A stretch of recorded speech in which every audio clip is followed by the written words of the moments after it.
प्यारे दोस्तों, 2000 साल पहले की बात है। मुल्क ईरान पर एक बादशाह की हुकूमत थी।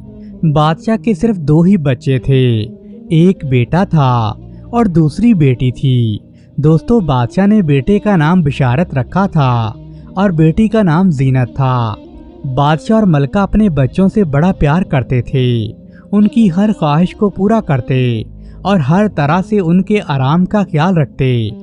मगर अल्लाह ताला की करनी ऐसा हुई कि अभी शहजादा बिशारत तकरीबन 10 साल का भी नहीं था और शहजादी जीनत सिर्फ 7 साल की थी जब मलका का इंतकाल हो गया। दोस्तों, बादशाह को अपनी प्यारी मलका के मरने पर बड़ा दुख हुआ। बादशाह हर वक्त उदास रहने लगा। इसी तरह तकरीबन 3 साल गुजर गए। दोस्तों, बादशाह की उदासी में कोई कमी वाक़या नहीं हुई। उसे अपनी तन्हाई का और भी एहसास होने लगा। उसे बच्चों की भी बड़ी फिक्र थी। वो सोचता था कि मेरे बच्चे अभी छोटे हैं, अगर इन्हें माँ बाप का प्यार नहीं मिलेगा तो इनकी तरबियत किस तरह से होगी। दोस्तों, इन्हीं सोचों में बादशाह सलामत हर वक्त घिरे रहते थे। एक दिन वजीर ने बादशाह को परेशान देखकर मशवरा दिया कि बादशाह सलामत, अभी आप जवान हैं और आपके बच्चे भी छोटे हैं। मेरा मशवरा यही है कि आप दूसरी शादी कर लें। इस तरह आपके बच्चों की तरबियत भी हो जाएगी और आपकी उदासी भी कम हो जाएगी। दोस्तों, चनाचे बादशाह ने अपने वजीर की ये तजवीज़ मान ली और उसने उसी वक्त अपने बड़े जहाज के कप्तान को बुलाया और उसे कहने लगा कि जहाज को सोने चांदी, कीमती जवाहरात और कपड़ों से लाद दो और यहाँ से दूसरे मुल्कों में रवाना हो जाओ और वहाँ जाकर कोई खूबसूरत औरत तलाश करो। अगर वो औरत हमारी मलका बनने पर राजी हो जाए तो ये सारे तोहफे तोहफ़ उसकी खिदमत में पेश करो और उसे हमारे पास लेकर आओ ताकि हम उससे शादी करें। दोस्तों, शाही फरमान सुनते ही जहाज के कप्तान ने तैयारियां शुरू कर दी। जहाज पर कीमती नायाब चीजें लाद दी गईं। आखिरकार मुकर्ररा वक्त पर बहरी जहाज अपने सफर पर रवाना हो गया।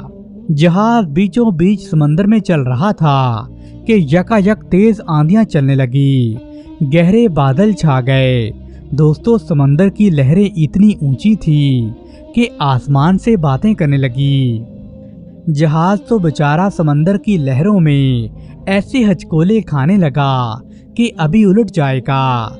दोस्तों, जहाज के चप्पू भी टूट चुके थे। अब बेचारा हवा के रहमो करम पर था। हवा जहाज को जिधर चाहे ले जा रही थी। खुदा खुदा करके तूफान रुक गया और जहाज एक साहल के करीब जा लगा।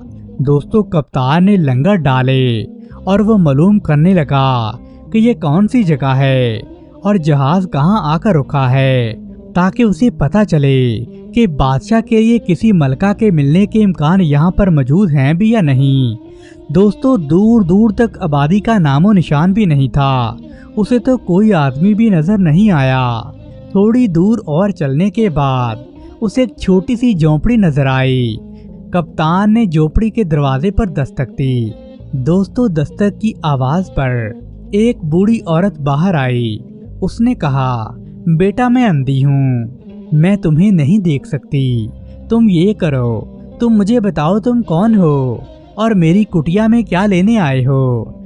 दोस्तों, कप्तान कहने लगा, माँ जी, समंदर में बहुत बड़ा तूफान आया है। उसने हमें इधर धकेल दिया है। हम रास्ता भटक गए हैं। तो कप्तान बुढ़िया से कहने लगा, माँ जी, हम अपने मुल्क के बादशाह के लिए एक खूबसूरत औरत की तलाश कर रहे हैं। बादशाह उससे शादी करना चाहता है। बादशाह की पहली बेगम वफात पा गई है। बादशाह के छोटे छोटे बच्चे हैं।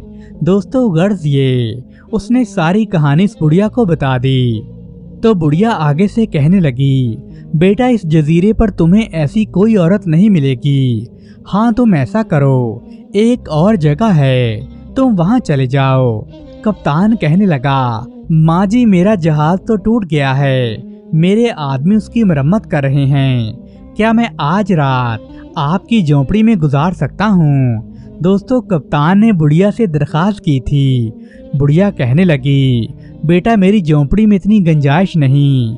کہ تم यहाँ आराम कर सको, मगर तूफान अभी बाकी है और तेज हवाएं चल रही हैं, इसलिए तुम्हारा किसी और जगह जाना भी मुनासिब नहीं है। खैर आ जाओ अंदर, जैसे तैसे करके हम गुजारा कर लेंगे। दोस्तों, बुढ़िया ने जहाज के कप्तान को अंदर बुला लिया। जैसे ही कप्तान कुटिया के अंदर दाखिल हुआ, उसकी तो हैरत की इंतहा नहीं रही। बाहर से नजर आने वाली ये झोंपड़ी अंदर से एक आलीशान महल थी। उसमें एक आतिशदान भी जल रहा था। कमरों में कीमती फर्नीचर भी पड़ा था। दोस्तों, खाने की मेज पर सोने चांदी के बर्तन लजीज खानों से भरे हुए थे। बुढ़िया उससे कहने लगी, अब तुम अपनी मदद आप करो, मैं तुम्हारी खिदमत नहीं कर सकती। जो तुम्हारे जी में आना चाहे और जितना चाहे तुम खा सकते हो। दोस्तों, कप्तान बेचारा थका हुआ था। उसने खूब सैर होकर खाना खाया। खाना खाने के बाद जहाज के कप्तान ने बूढ़ी औरत से पूछा, अम्मा, ऐसे वीराने में आप तन्हा क्यों रहती हैं? तो वो कहने लगी, बेटा, मेरी सिर्फ एक ही बेटी है, बस हम दोनों ही यहाँ रहते हैं। तो कप्तान बोला, माँ जी, आप अपनी बेटी को जरा यहाँ तो बुलाइए, मैं भी तो उसे देखना चाहता हूँ। दोस्तों, पहले तो बुढ़िया तरह तरह के बहाने बनाती रही, फिर आखिर वो मान गई। उसने अपनी बेटी को बुला लिया। उसकी बेटी का नाम फातिमा था। जब फातिमा अंदर आई तो वो एक लंबी दड़ंगी, दुबली पतली, नाजुक सी खूबसूरत लड़की थी। कप्तान सोचने लगा, इससे बेहतर औरत और खूबसूरत औरत बादशाह के लिए भला कौन हो सकती है? ये तो इतनी खूबसूरत है। कप्तान सोचने लगा और बुढ़िया से कहने लगा, मैं बादशाह के नाम पर आपसे दरख्वास्त करता हूँ कि बूढ़ी अम्मा इस लड़की को मेरे साथ जाने दें, हम इसे अपने मुल्क की मलका बनाएंगे। नहीं बेटा, ये एक गरीब औरत की बेटी है, ये महल में भला कैसे रहेगी? ये मलका बनने के लायक बिल्कुल नहीं है। दोस्तों, बुढ़िया बिल्कुल इनकार ही करती रही। कप्तान भी जिद पर अड़ा हुआ था। आखिर उसने बुढ़िया को राजी कर ही लिया। अगर बादशाह उसे मलका बनाने पर तैयार ना हुआ तो कप्तान, ये तुम्हारी जिम्मेदारी होगी कि मेरी बेटी को सही सलामत तुम यहाँ पर पहुँचाओगे। दोस्तों, कप्तान मान गया। दूसरे दिन कप्तान बुढ़िया और उसकी बेटी को लेकर साहल पर आया। रात भर में उसके आदमियों ने जहाज की मरम्मत ठीक कर ली थी। दोस्तों, अब तूफान भी खत्म हो गया था। अब वो रवानगी के लिए तैयार थे। कप्तान ने फातिमा को सारे तोहफे तोहफ दिखाए और बुढ़िया को अल्लाह हाफ़िज़ कहकर जहाज अपने मुल्क की तरफ मोड़ लिया। दोस्तों, चलते चलते बुढ़िया ने अपनी बेटी से कहा, जाओ बेटी, तुम्हारा खुदा निगहबान हो, मगर देखो मुझे वो बड़ा पत्थर भेजना ना भूलना। चुनाचे चंद दिन के बाद वो कप्तान उस लड़की को लेकर अपने मुल्क में पहुंच गया। दोस्तों, साहल पर बादशाह खुद उसे खुशामदीद कहने के लिए आया था। उसने जैसे ही फातिमा को देखा तो कप्तान के इंतखाब की दाद देने लगा। फातिमा वाकई खूबसूरत लड़की थी। मलका बनने के उसमें हर तरह के गुण मौजूद थे। दोस्तों, चुनाचे बादशाह सलामत ने धूमधाम से शादी कर ली। पूरे मुल्क में 15 दिन का जश्न मनाया गया। हर तरफ रोशनियां और चिरागा किया गया। राया ने भी बड़ी खुशी का इजहार किया क्योंकि फातिमा बड़ी अच्छी मलका साबित हुई। वो बादशाह के बच्चों से भी बड़ी मोहब्बत करती थी और उन्हें किसी किस्म की तकलीफ होने नहीं देती थी। दोस्तों, बादशाह उससे शादी करके हर तरह से मुतमिन था। उसी दौरान बादशाह को एक जंगी मुहिम पर जाना पड़ा। बादशाह ने जंग की तैयारियां शुरू कर दी। एक दिन वो अपनी बेगम के पास आया और उससे कहने लगा, देखो फातिमा, मेरी गैर मौजूदगी में मेरे बच्चों का बहुत ध्यान रखना। मुझे तुम पर पूरा भरोसा है, मगर फिर भी मैं तुम्हें खसूसी तवज्जो दिला रहा हूँ। अच्छा, खुदा हाफिज। दोस्तों, ये बोलकर बादशाह सलामत जंगी महाज पर चले गए। दुश्मन मुल्क की फौजों ने बादशाह की मुल्क की फौजों पर सरहद पर हमला कर दिया था।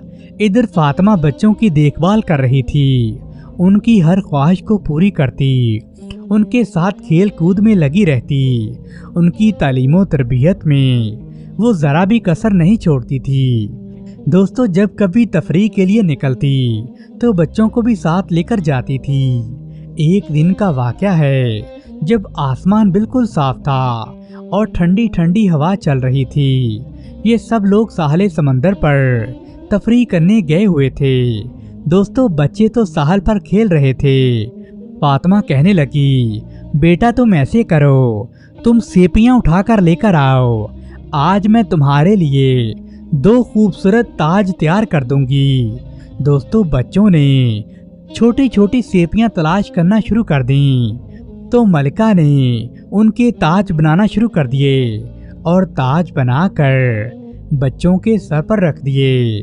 یہ تاج ان بچوں کے سروں پر بڑے خوبصورت لگ رہے تھے۔ وہ ساحل پہ پڑے ہوئے ایک چکور پتھر کے پاس جا کھڑی ہوئی اور اپنے بچوں کو اشاروں سے وہیں بلا لیا۔ دوستو فاطمہ نے بچوں سے کہا کہ بیٹا اس پتھر پر کھڑے ہو جاؤ، میں تمہاری تصویر بناؤں گی۔ دوستو بچے تو معصوم تھے، وہ پتھر پر کھڑے ہو گئے۔ جیسے ہی دونوں اس پتھر پر کھڑے ہوئے، فاطمہ نے کہا، کھل جا پتھر۔ اور کیا تھا، فوراً پتھر کھل گیا۔ یہ اندر سے بالکل کھوکھلا تھا۔ بچے پتھر کے اندر گھس گئے اور پتھر پھر سے جڑ گیا۔ دوستو شہزادی نے زور لگا کر پتھر کو سمندر کی موجوں کے حوالے کر دیا اور خوب روتی دھوتی اپنے محل میں آ پہنچی اور کہنے لگی، میرے بچے کہیں غائب ہو گئے ہیں، بچے نہیں مل رہے۔ دوستو بادشاہ کے غلام ہر طرف دوڑے، انہوں نے پوری سلطنت کا چپا چپا چھان مارا، مگر بچوں کا کہیں بھی پتہ نہیں چل رہا تھا۔ آخر سب لوگ تھک ہار کر ایک جگہ پر بیٹھ گئے۔ دراصل یہ پتھر جادو کا تھا اور اندر سے بالکل کھوکھلا تھا، اوپر سے بڑا سخت تھا۔ اس کے اندر بچے بند تو تھے لیکن انہیں ہوا بھی پہنچ رہی تھی اور وہ اندر سانس بھی لے پا رہے تھے۔ یہ پتھر پانی میں ڈوب بھی نہیں رہا تھا بلکہ پانی کے اوپر تیر رہا تھا۔ دوستو نہ جانے کتنے دنوں تک یہ پتھر پانی کے اوپر تیرتا رہا۔ پھر ایک جگہ پر یہ پتھر رک گیا۔ بشارت کہنے لگا، معلوم ہوتا ہے کہ پتھر ساحل سے آ لگا ہے، بھائی اب ہم کیا کریں گے؟ چھوٹی زینت بھی بول پڑی، میرے خیال میں تم وہی الفاظ کہو جو ہماری ستیلی ملکہ نے کہے تھے، شاید پتھر پھر سے کھل جائے۔ اے پتھر کھل جا۔ جب شہزادے بشارت نے کہا تو پتھر فوراً کھل گیا۔ دونوں بچے جلدی سے باہر نکل کر گیلی ریت پر آ گئے۔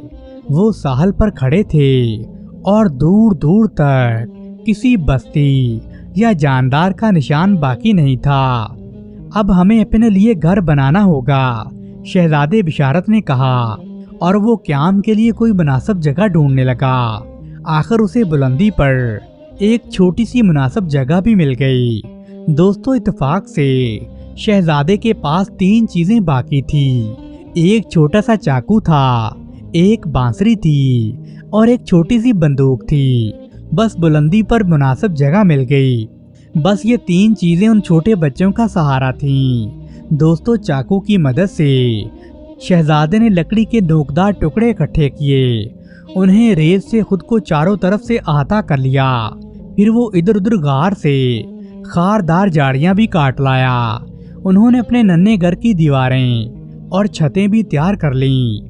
اب اس نے شہزادی زینت سے کہا، میری بہن تم آگ جلاؤ، میں جنگل سے کچھ پرندے مار کر لاتا ہوں، ہم انہیں بھون کر کھائیں گے۔ دوستو یہ کہہ کر شہزادہ چلا گیا۔ تھوڑی دیر کے بعد شہزادہ 2 فاختائیں مار کر لایا تو زینت سے کہنے لگا، تم نے آگ جلائی ہے یا نہیں؟ دوستو پیاری زینت آگ جلانے میں مصروف تھی۔ بھائی لکڑیاں تو تیار ہیں مگر ہمارے پاس ماچس نہیں ہے، میں آگ کس طرح جلاؤں؟ دوستو شہزادہ بولا، اچھا تم ایسے کرو، تم بیٹھ جاؤ، میں آگ کا بندوبست کرتا ہوں۔ دوستو شہزادہ یہ کہہ کر باہر نکل گیا۔ شہزادے بشارت نے دیکھا کہ دور تک آبادی کے نشان نہیں تھے۔ وہ چلتا رہا، यहाँ तक उसे एक छोटी सी झोंपड़ी दिखाई दी। उसका दरवाजा खुला था, अंदर से कीमती सामान भी नजर आया। सामने ही आतिशदान था और एक बड़ा आतिशदान से आग की चिंगारियां निकल रही थीं। एक आधा अंगार उसके बर्तन में जाता और बाकी इधर उधर फर्श पर बिखर रहे थे। दोस्तों बिशारत ने सोचा कि ये बुढ़िया कोई जादूगरनी मालूम होती है, मगर है अंधी, लगता इसे नजर नहीं आता। तभी तो अंगारे फर्श पर बिखर रहे हैं। बहरहाल उसे अपनी जरूरत पूरी करना थी। वो आहिस्ता आहिस्ता से बुढ़िया की कुटिया में दाखिल हुआ। उसे टीन का खाली डब्बा नजर आया। वो लेकर आतिशदान के पास पहुंचा और फर्श पर बिखरे हुए अंगारे उसने बर्तन में भर लिए और चुपके से बाहर निकल आया। और वो जंगल में उन्होंने जो घर बनाया था वो वहां पहुंच गया। उसने वो अंगारे अपनी बहन जीनत के हवाले किए। जीनत ने आग जलाई और दोनों ने फाख्ताएं भून कर खाईं। दोस्तों बिशारत बेचारा थक चुका था, क्योंकि सारा दिन शिकार की तलाश में मारा मारा जो फिर रहा था। अब उसे बहुत नींद आ रही थी। उसने अपनी बहन जीनत से कहा, देखो जीनत, जाड़ियाँ बहुत घनी हैं, तुम ऐसे करो, बरीक बरीक जाड़ियाँ इकट्ठी करो, आग जलाकर रोशन कर लो। इस तरह हम जंगली जानवरों से महफूज रहेंगे और आग से हमें हरारत भी पहुंचेगी। मुझे तो बहुत नींद आ रही है, मैं अब कुछ देर के लिए सोना चाहता हूँ। दोस्तों सुबह दोनों बहन भाई जब सोकर उठे तो वहाँ एक भी अंगारा नहीं था। लकड़ियाँ जलकर राख हो चुकी थीं। इसलिए दूसरे दिन भी शहजादे को आग की चोरी करनी पड़ी। मगर दूसरे दिन भी यही हुआ। फिर तो बिशारत का मामूल बन गया। वो रोज जाकर उस अंधी बुढ़िया की कुटिया से आग के अंगारे चोरी करके लाता, क्योंकि आग महफूज नहीं रहती थी। दोस्तों इसी तरह कई महीने गुजर गए। बच्चों ने अपने मकान को और भी आरामदेह बना लिया। वो कभी समंदर के साहल से मछलियां पकड़ लाते तो कभी परिंदे मार गिराते। इस तरह उन्हें खाने पीने की कोई भी तकलीफ नहीं थी। एक दिन जीनत ने कहा, भाई आज मैं तुम्हारे साथ आग लेने जाऊंगी। नहीं जीनत, ये तुम्हारे बस की बात नहीं है, ये काम बड़ा मुश्किल है, बल्कि इसके लिए तो मुझे चोरी करनी पड़ती है। और फिर तुम बुढ़िया की शक्ल और उसकी हरकतें देखकर ये सब बर्दाश्त नहीं कर पाओगी और हम पकड़े जाएंगे। हो सकता है वो बुढ़िया हमें मार दे। दोस्तों प्यारी जीनत आगे से कहने लगी, भाई मैं आपसे वादा करती हूँ कि मैं अपनी हंसी पर काबू रखूंगी और आपको किसी मुसीबत में नहीं डालूंगी। दोस्तों शहजादा बशारत आखिर अपनी बहन जीनत को वहां ले जाने के लिए राजी हो गया। दोनों बहन भाई उस बुढ़िया की कुटिया में पहुंचे। दरवाजे से अंदर झांक कर देखा तो अंदर का मंजर बड़ा मुज़क्का खेज था। बुढ़िया आतिशदान पर फूंक मारती और राख का बादल खुद उसी के मुंह पर आ गिरता था। वो अंगारे उठाती और इधर उधर फर्श पर बखेर देती थी। एक आधा अंगारा ही उसके बर्तन में आ पाता था। दोस्तों इस मज़ाहिया मंजर को देखकर जीनत अपनी हंसी पर काबू नहीं कर सकी और खिलखिलाकर हंसने लगी। उसकी आवाज सुनते ही बुढ़िया ने कहा, अच्छा आखिर बच्चे यहाँ पहुँच ही गए, ये तो बहुत अच्छा हुआ, आज तो मुझे बड़ा मजा आएगा। दोस्तों ये कहकर वो तेजी से बच्चों की तरफ लपकी ताकि बच्चे भाग ना सकें। दोस्तों बुढ़िया बड़ी मजबूत औरत थी। उसने एक एक हाथ से दोनों बच्चों को पकड़ लिया। उसकी गिरफ्त इतनी मजबूत थी कि बच्चे अपने आप को छुड़ा भी नहीं पा रहे थे। बुढ़िया ने साहिबान के खंभों से चमड़े के तस्मों से दोनों को अच्छी तरह से बांध दिया। रात के वक़्त उन्हें दूध में रोटी चूर कर खाने को दी, मगर उनके बंद ढीले नहीं किए थे। दोस्तों बेचारे बिशारत को ऐसे बंधे जाने पर बड़ी तकलीफ हो रही थी। उसने सोचा, मेरी बहन जीनत ये सब कैसे बर्दाश्त करेगी, आखिर मुझे कुछ न कुछ करना ही पड़ेगा। आखिर कब तक हम यूं ही कैद रहेंगे। उसने अपने दोनों हाथों के तस्मों को अपने दांतों से काटना शुरू कर दिया اور شام ہوتے ہوتے وہ اپنے سیدھے ہاتھ کو آزاد کرانے میں کامیاب ہو گیا۔ اس نے اپنے پتلون کی جیب میں ہاتھ ڈالا اور اپنا چاقو نکال کر سارے تسمے کاٹ ڈالے۔ دوستو پھر اس نے اپنی بہن زینت کو بھی آزاد کرا دیا اور وہ دونوں چپکے سے مکان کا جائزہ لینے لگے۔ بڑھیا بے خبر سو رہی تھی۔ دونوں بہن بھائی چپکے سے باہر نکلے۔ باہر آ کر اس نے زینت سے کہا، تم اس جاڑی کے پیچھے چھپ جاؤ اور میرا انتظار کرو، میں ایک ترکیب لڑاتا ہوں۔ دوستو اس نے بڑھیا کے عین سامنے ریت کو کھودنا شروع کر دیا۔ تھوڑی ہی دیر کے بعد وہ بہت بڑی خندق کھودنے میں کامیاب ہو گیا۔ ادھر جب بڑھیا کی آنکھ کھلی تو اس نے بچوں کی آہٹ لی مگر اسے کچھ سنائی نہیں دیا۔ وہ سائبان کے کھمبوں تک آئی اور ٹٹول کر دیکھنے لگی تو بچے وہاں سے غائب تھے۔ بڑھیا کو بڑا غصہ آیا اور وہ چلاتی ہوئی باہر بھاگی۔ جیسے ہی زینت نے بڑھیا کو دیکھا تو خندق کے دوسرے سرے پر کھڑے ہو کر زور کا کہکا لگایا، اچھا تو گندے بچوں، تم یہاں چھپے ہوئے ہو، میں تمہیں ابھی مزہ چکھاتی ہوں۔ دوستو بڑھیا اندھی تھی لیکن وہ آواز کی سمت کو دوڑ پڑی۔ جب وہ بھاگتی بھاگتی جا رہی تھی تو اسے خندق نظر نہیں آئی اور وہ خندق میں جا گری۔ اس کی گردن کی ہڈیاں ٹوٹ گئیں اور اس طرح بڑھیا خندق میں گر کر دم توڑ گئی۔ اب بشارت اور زینت کی جان میں جان آئی اور وہ وہاں سے سیدھے اپنے جنگل والے گھر میں آئے۔ انہوں نے آگ جلائی، رات بھر آگ جلتی رہی لیکن پھر صبح انگارے غائب نہیں ہوئے۔ شاید وہ سمجھ گئے کہ بڑھیا بہت بڑی جادوگرنی تھی، اب اس کے جادو کا زور ٹوٹ گیا ہے۔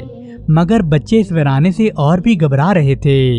ان کی نظریں سمندر کی طرف ہی لگی رہتی تھیں، شاید کوئی جہاز ادھر سے گزرے جو انہیں ان کے ملک تک پہنچا دے۔ دوستو ایک دن دونوں بہن بھائی ساحل سمندر کے کنارے بیٹھے کھیل رہے تھے۔ بشارت بانسری بجا رہا تھا اور بیچاری رضیہ سیپیاں چن رہی تھیں۔ انہوں نے 3 جہازوں کو دور سے گزرتے دیکھا۔ بشارت نے بانسری کو زور زور سے بجانا شروع کر دیا۔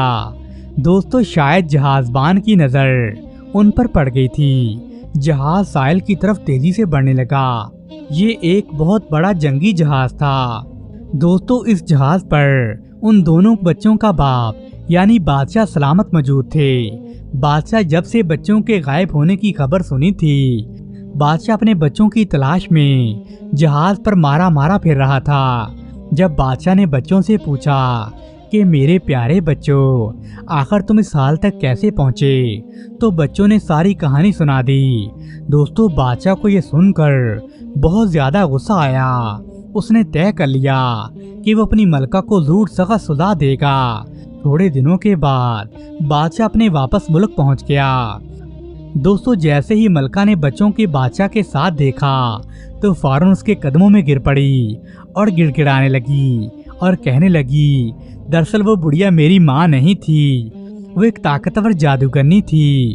میری ماں کے مرنے کے بعد اس بڑھیا نے مجھے جادو کے ذریعے قید کر لیا تھا۔